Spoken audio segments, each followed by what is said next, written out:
प्राचीन समय की बात है। किसी राज्य में एक बड़ा प्रतापी तथा दानी राजा राज्य करता था। वह प्रत्येक गुरुवार को व्रत रखता एवं भूखे और गरीबों को दान देकर पुण्य प्राप्त करता था, परंतु यह बात उसकी रानी को अच्छा नहीं लगता था। वह न तो व्रत करती थी और न ही किसी को एक भी पैसा दान में देती थी और राजा को भी ऐसा करने से मना करती थी। एक समय की बात है। राजा शिकार खेलने को वन को चले गए थे। घर पर रानी और दासी थी। उसी समय गुरु बृहस्पतिदेव साधु का रूप धारण कर राजा के दरवाजे पर भिक्षा मांगने को आए। साधु ने जब रानी से भिक्षा मांगी तो वह कहने लगी, हे साधु महाराज, मैं इस दान और पुण्य से तंग आ गई हूँ।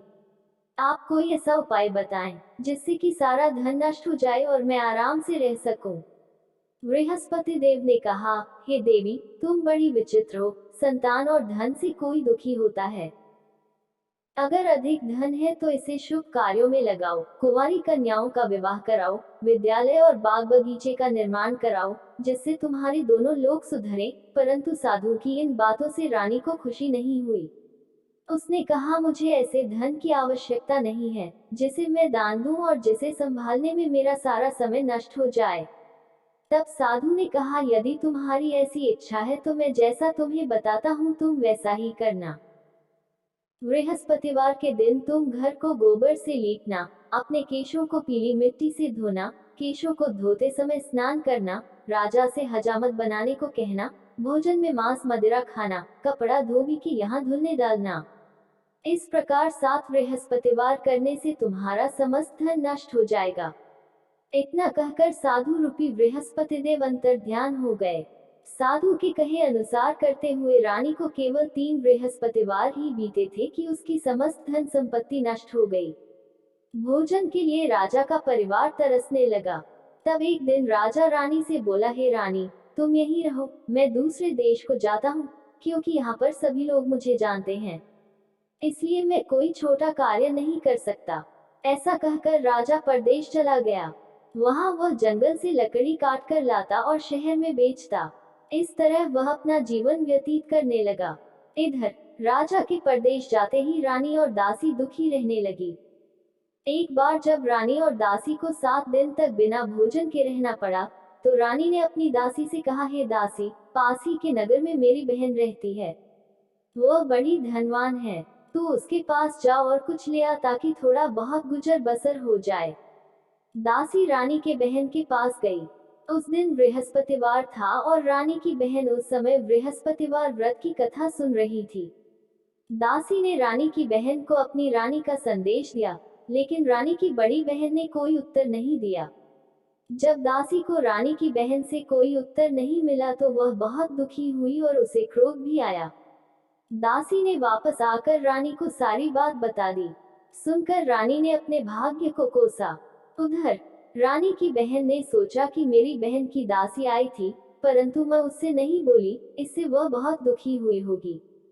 कथा सुनकर और पूजन समाप्त कर वह अपनी बहन के घर आई और कहने लगी, हे बहन, मैं बृहस्पतिवार का व्रत कर रही थी। तुम्हारी दासी मेरे घर आई थी, परंतु जब तक कथा होती है तब तक न तो उठते हैं और न ही बोलते हैं, इसलिए मैं नहीं बोली।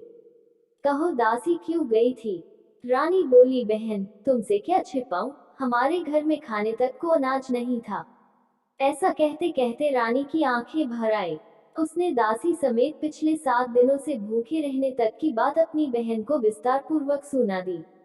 रानी की बहन बोली, देखो बहन, भगवान बृहस्पतिदेव सबकी मनोकामना को पूर्ण करते हैं। देखो, शायद तुम्हारे घर में अनाज रखा हो। पहले तो रानी को विश्वास नहीं हुआ, पर बहन के आग्रह करने पर उसने अपनी दासी को अंदर भेजा तो उसे सचमुच अनाज से भरा एक घड़ा मिल गया। यह देखकर दासी को बड़ी हैरानी हुई।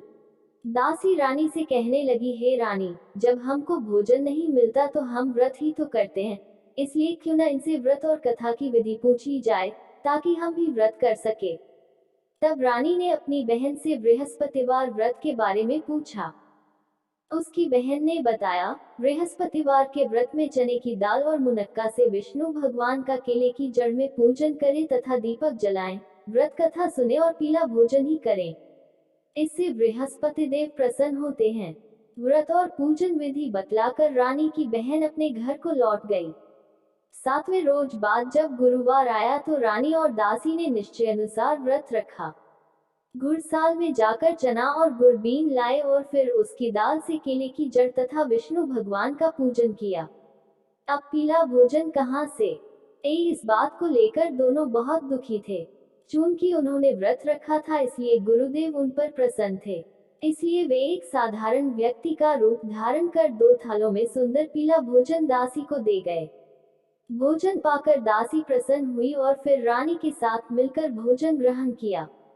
उसके बाद वे सभी गुरुवार को व्रत और पूजन करने लगी। बृहस्पति भगवान की कृपा से उनके पास फिर से धन संपत्ति हो गया, परंतु रानी फिर से पहले की तरह आलस्य करने लगी। तब दासी बोली, देखो रानी, तुम पहले भी इस प्रकार आलस्य करती थी। तुम्हें धन रखने में कष्ट होता था, इस कारण सभी धन नष्ट हो गया और अब जब भगवान गुरुदेव की कृपा से धन मिला है तो तुम्हें फिर से आलस्य होता है।